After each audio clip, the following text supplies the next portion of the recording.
By the middle of August, the Wyoming sky had forgotten how to rain. Heat lay over the red basin like a sheet of hammered iron. The grass had gone pale and brittle. Creek beds showed their stones.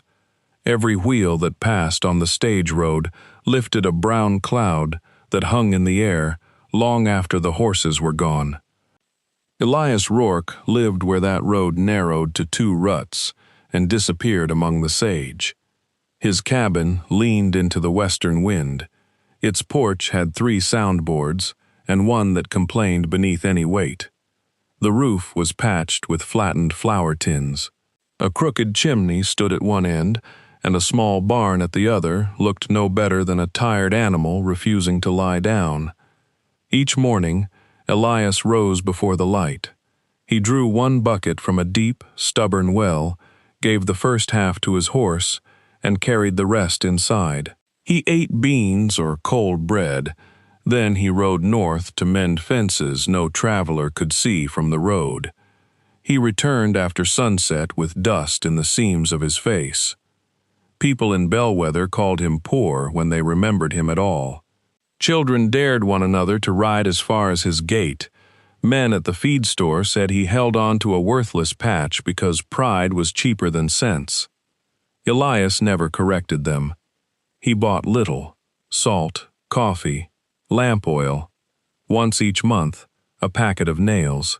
He spoke only when speech had a purpose, and sometimes not even then. That summer, his left hand began to fail him. 2 fingers had stiffened after a horse dragged him through a wash in the spring. He could still rope and ride, but buttons took too long. Bread dough stuck between the crooked fingers. The cabin gathered dust in its corners, and the garden behind it died because there were not enough hours in a day. At the Bellweather post office, he saw an advertisement pinned beside a notice for a missing mule. Widow, seeking respectable household position. Experienced cook and seamstress. Will accept remote situation. 1 child, age 8, quiet and able to help. References available. The paper was folded twice at the bottom, as if the woman who had written it had almost changed her mind. Elias read it 3 times. Then he took a pencil from the postmaster and wrote an answer on the back of a feed receipt. 3 weeks later, while the heat shimmered above the road, a stagecoach stopped at the end of his gate. The driver lowered 1 trunk, a carpet bag, and a wooden box tied with cord. Then a woman in a gray dress stepped down, followed by a narrow boy holding a book against his chest. The coach rolled away before any of them spoke. The woman watched it diminish into the dust. She was perhaps 30, though weariness made guessing difficult.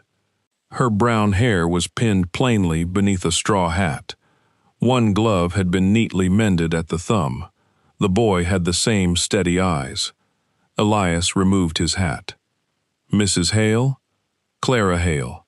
This is my son, Samuel." The boy nodded once. Elias looked at the trunk, then at his stiff hand. Clara noticed. She lifted one end before he could explain, and together they carried it toward the cabin. Halfway there, she stopped. From the road, the place looked even smaller.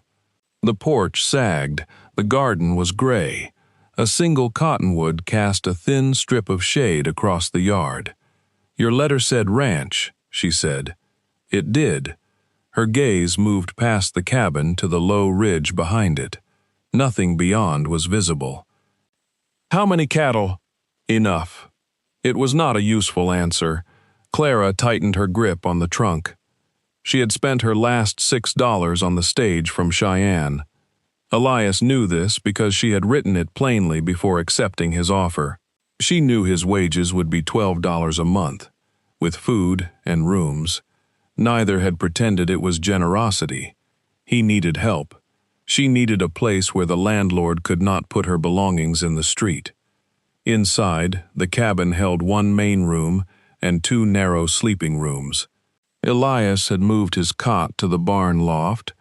The larger room had been cleared for Clara. The smaller held a rope bed for Samuel, a washstand made from a crate, and a shelf Elias had put up that morning.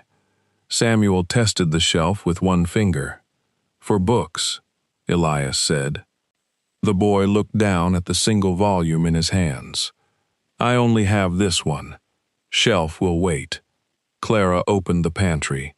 Beans, flour, cornmeal, salt, 2 jars of peaches, and a side of bacon hung from a hook. There was enough to survive.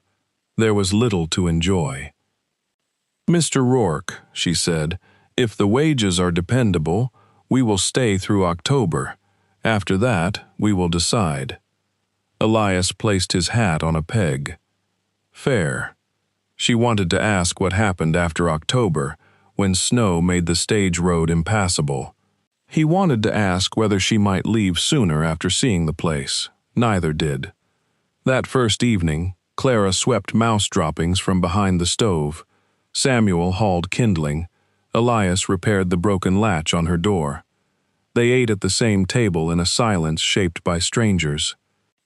Before dawn the next day, Clara heard Elias leave the loft. When she came into the yard, he was saddling his bay horse. "Breakfast will be ready in 20 minutes. "Can't wait." She wrapped 2 biscuits in a cloth and held them out. He hesitated before taking them.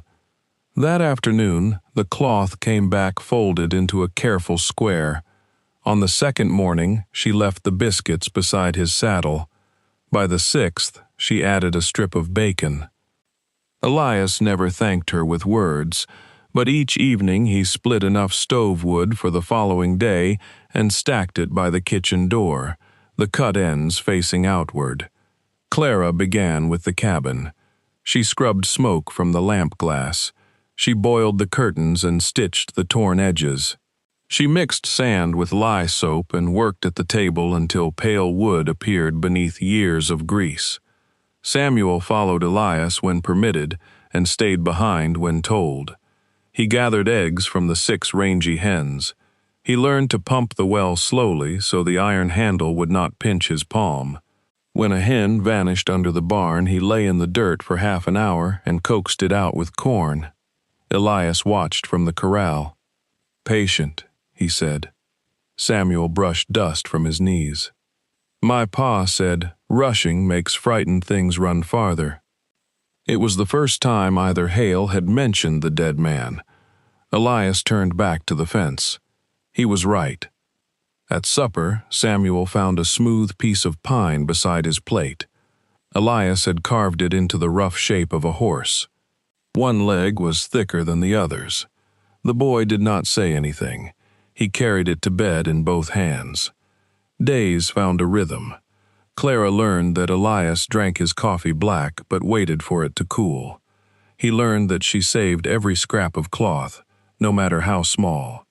Samuel learned that the bay horse would nip unless approached from the left. The old cabin changed by inches. A blue cloth appeared over the table. Wild asters stood in a jar. The porch board that complained was lifted, turned, and nailed down.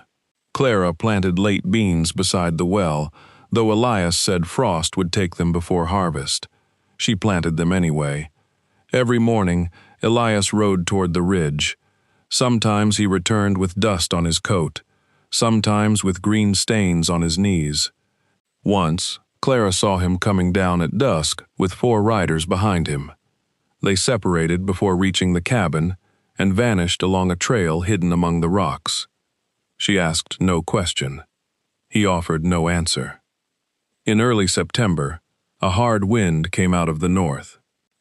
It tore one of Clara's clean sheets from the line and carried it across the yard.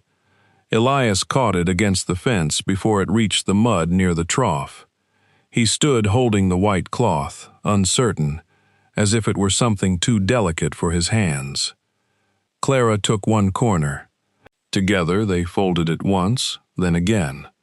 For a moment, their hands met through the cotton.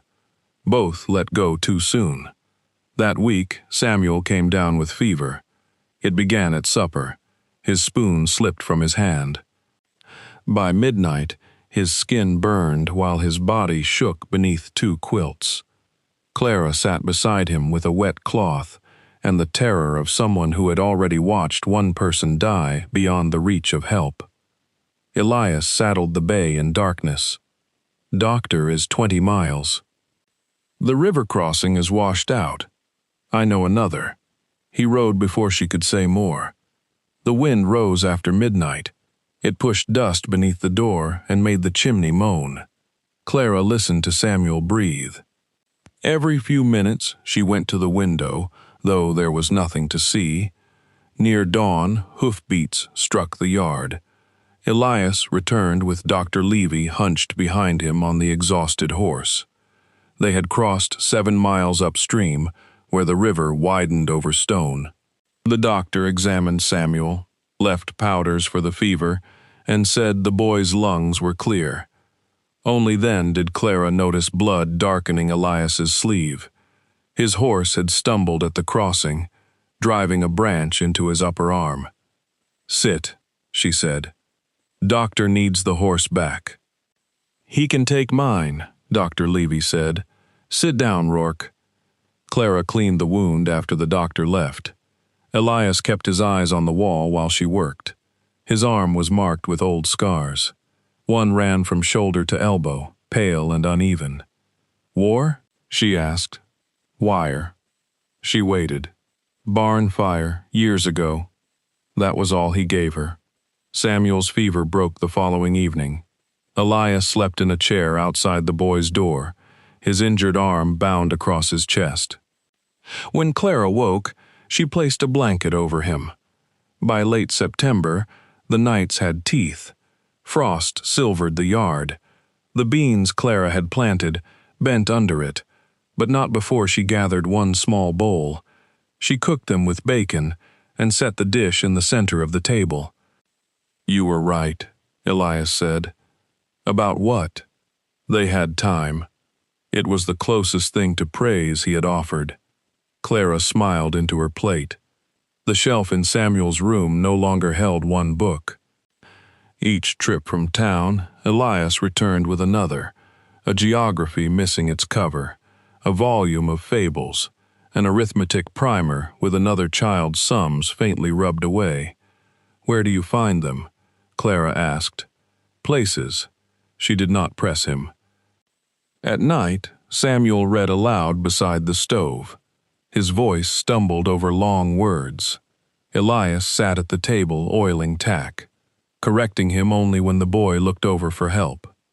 Clara mended shirts by lamplight. Sometimes she forgot that the arrangement was temporary. Then she would see her trunk beneath the window, still half-packed. In the first week of October, a black carriage came up the road. It was too fine for Bellweather. The matched horses wore polished harness, and the man who stepped down had silver buttons on his coat. He looked at the cabin with open satisfaction, as if it confirmed something he had hoped was true. Elias came from the barn and stopped in the yard. "Voss." The man smiled. "Still living like a hired hand on your own ground." Clara stood behind the screen door. Samuel was at the table with his arithmetic. Mr. Voss removed his gloves one finger at a time.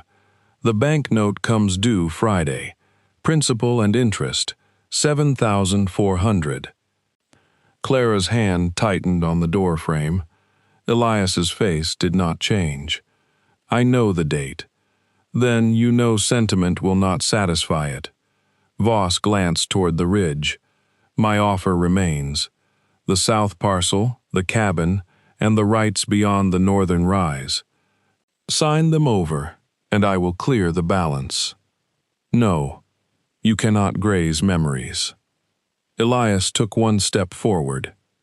It was not threatening, but Voss put his gloves back on. "Friday," he said. "After that, the court will sell everything." The carriage left 2 dark wheel tracks in the dust.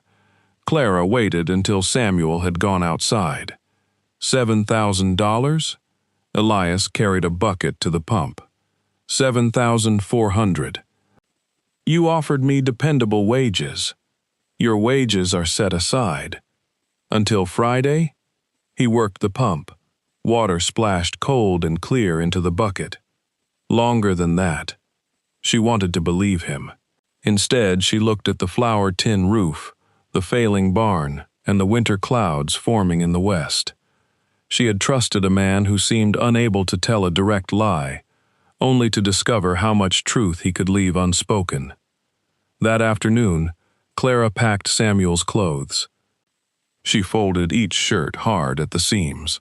Anger made the work clean. Beneath it was fear. If the court took the ranch, the stage might stop running before she found another position.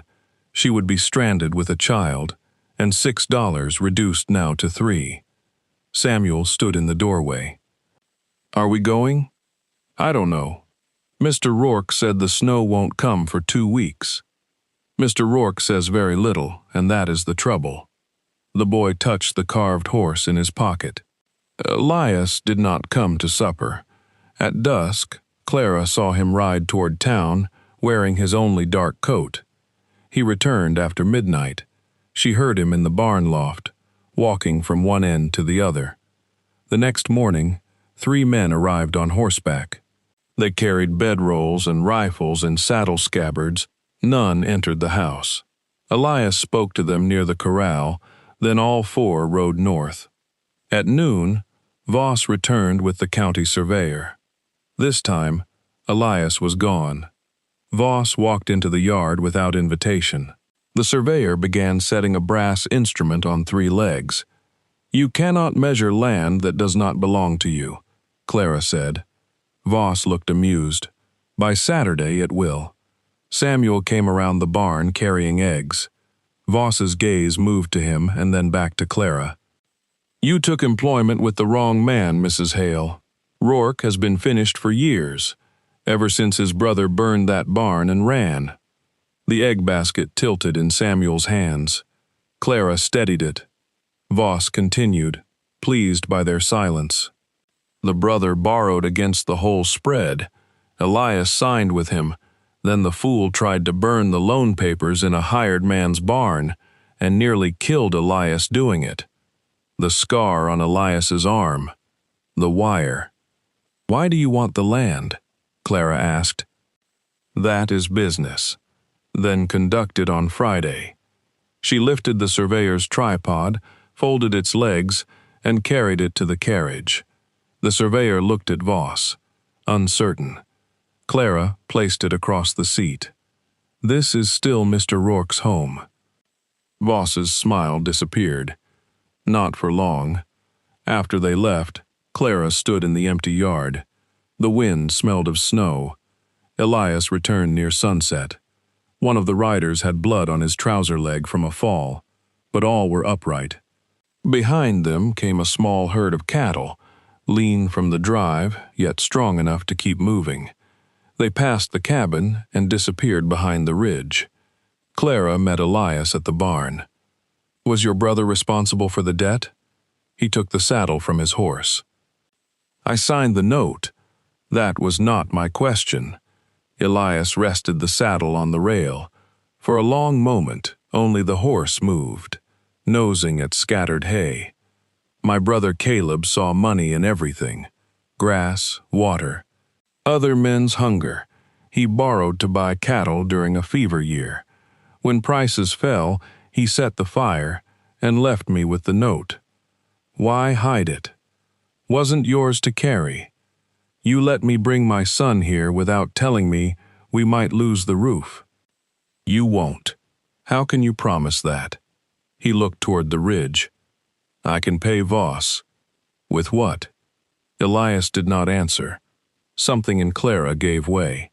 Silence is not the same as honesty. He flinched more at that than he had when she cleaned his wound.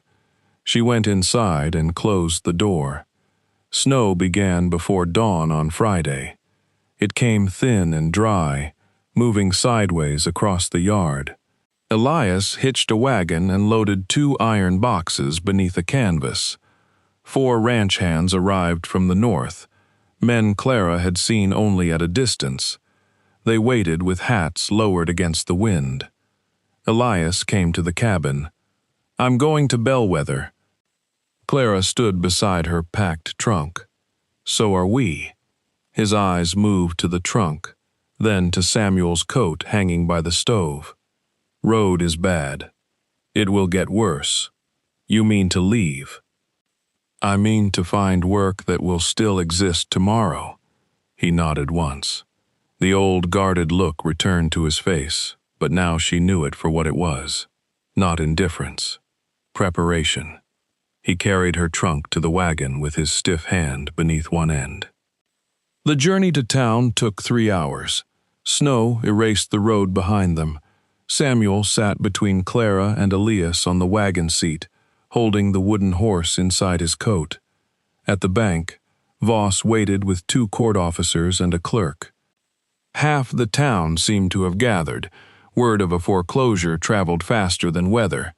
Elias set the iron boxes on the counter.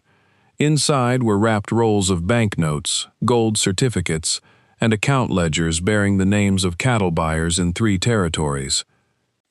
Voss stared. The banker counted in silence. $7,400. Then another $200 in fees.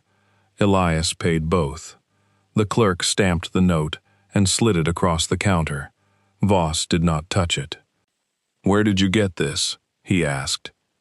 Elias folded the cleared note and put it in his coat. "Cattle." Voss's face reddened. "There are no cattle on that ruin. Not by the road." The room became very still.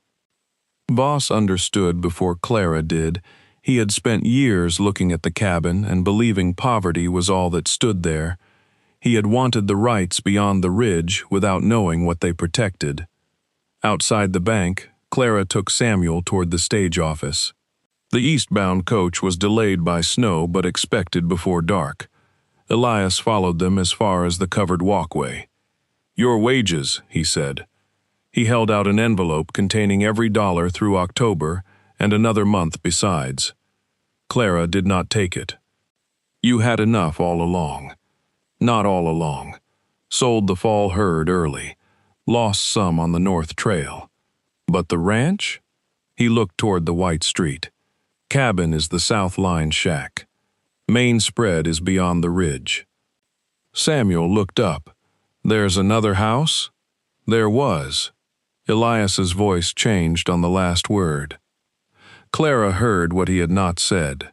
She thought of the riders, the books found in mysterious places, the green stains on his knees during a drought. "Show me," she said. Elias looked at the trunk beside the stage office. "You're leaving. I have several hours before the coach." The snow eased as they rode back. At the ranch gate, Elias did not turn toward the cabin. He guided the wagon around it and onto the narrow trail climbing north. The ridge had hidden everything. Beyond it, the ground opened into a vast green valley, cupped between dark hills. A river ran through the center, broad and unfrozen, fed by springs rising beneath the western cliffs. Cottonwoods followed its bends. Hundreds of cattle stood in sheltered meadows where the grass remained high and gold beneath the snow. There were barns with stone foundations. Corrals stretched along the lower slope. Smoke rose from 4 bunkhouses. Men lifted their hats as the wagon passed. Samuel stood on the wagon floor, speechless. At the far end of the valley stood the black ribs of a burned house. Beside it, men were raising a new frame. Fresh timber shone against the snow. The first floor had taken shape, wide enough for a kitchen, parlor, and several rooms. A porch faced the river. Near the foundation waited crates of glass, a new iron stove, and doors wrapped in burlap. Clara climbed down slowly. Elias took them through the frame. He pointed without flourish. Kitchen there, pantry behind it. Samuel's room faces east, gets morning light. The boy ran to the open square where a window would be. Clara stayed in the center of the unfinished room. Snow drifted through rafters not yet covered. "When did you begin this?" "June. Before you wrote to me." Foundation was for a ranch house. He looked at the new walls. Rooms changed after. She saw 2 shelves framed beside the eastern window. Low shelves, built for a child. "Why keep us in the cabin?" Elias rubbed his thumb against the stiff fingers of his left hand. "The old house burned with my mother inside. Caleb had told me she was in town. She wasn't. The valley seemed to hold its breath. After that, I could keep cattle, pay men, mend every mile of fence. Couldn't live here." Clara looked toward the charred beams. For years he had let the world believe he owned nothing, because showing what remained meant standing beside what he had lost. "And now?" she asked. "Now the roof goes on before winter." "That is not what I meant." Elias looked at Samuel, who was measuring the window with his arms. Then he met Clara's eyes. "I hired a housekeeper because my hand was bad." She waited. "That was true when I wrote. And now?" The wind moved through the open frame. Somewhere below, cattle called across the valley. "Now I set wood by the door, because you'll need it in the morning. I ride 20 miles for a doctor, because the boy matters. I build shelves, because one book shouldn't have to stay alone." His voice was plain and low. "When I saw the trunk packed, the place felt burned again." Clara looked down at her mended gloves. "You should have trusted me with the truth." "Yes." "You do not get to decide what I can carry." "No." He did not excuse himself. That mattered. Snow collected on his shoulders. Clara brushed it away before she considered the gesture. "I thought you had nothing but an old cabin," she said. "Cabin's mine too. I know. Could still be enough, if you want the wages and nothing more." Clara looked across the valley. Wealth lay there, certainly. Cattle, water, timber, and land. But that was not what changed her mind. On a fresh sill beside Samuel's room rested a small iron latch. Elias had polished it clean. It was the same kind he had repaired on her cabin door the first evening, so she could close it and know it would hold. "I do not want to be kept," she said. "I know. I want work of my own, wages in my own name." "All right. And Samuel goes to school in town when weather allows." "All right. And when something threatens this home, you tell me before the threat reaches the yard." Elias nodded. "All right." Clara took the envelope from his hand. Then she opened it, removed the extra month's wages, and gave that portion back. November has not been earned yet. His fingers closed around the bills. "Will it be?" She looked at the rising house, at Samuel framed by the eastern window, and at the old grief Elias had finally allowed another person to see. "Yes," she said, "if the roof is sound." The roof was sound by the first deep snow. They moved from the line cabin on a clear December morning. Clara carried the blue tablecloth. Samuel carried his books in the wooden box that had come on the stage. Elias brought the carved horse in his coat pocket after finding it beneath the boy's bed. The ranch hands placed the stove, the beds, and Clara's trunk. This time, she unpacked it completely. Her dresses went onto pegs. The mended gloves went into a drawer. At the very bottom lay a framed photograph of her husband. She set it on the mantel where the afternoon light could touch it. Elias stood in the doorway. Clara watched him notice the picture. He removed his hat. Then, from inside his coat, he brought a small photograph of an older woman and set it beside the first. No explanation was needed. That evening, wind drove snow against the new windows. The cattle were sheltered. The barn doors were barred. Samuel sat on the floor before the stove, reading from a book that had finally found its shelf. Clara kneaded bread at the kitchen table. Elias came in carrying the last armful of wood and stacked it beside the door, cut ends facing outward. He turned to leave his coat on a peg. Clara reached for his hand. His fingers were rough, two of them still crooked. He held hers carefully, as if learning the weight of something that had chosen to remain. Outside, the ridge took the full force of the storm. Inside the valley, the house stood warm and quiet.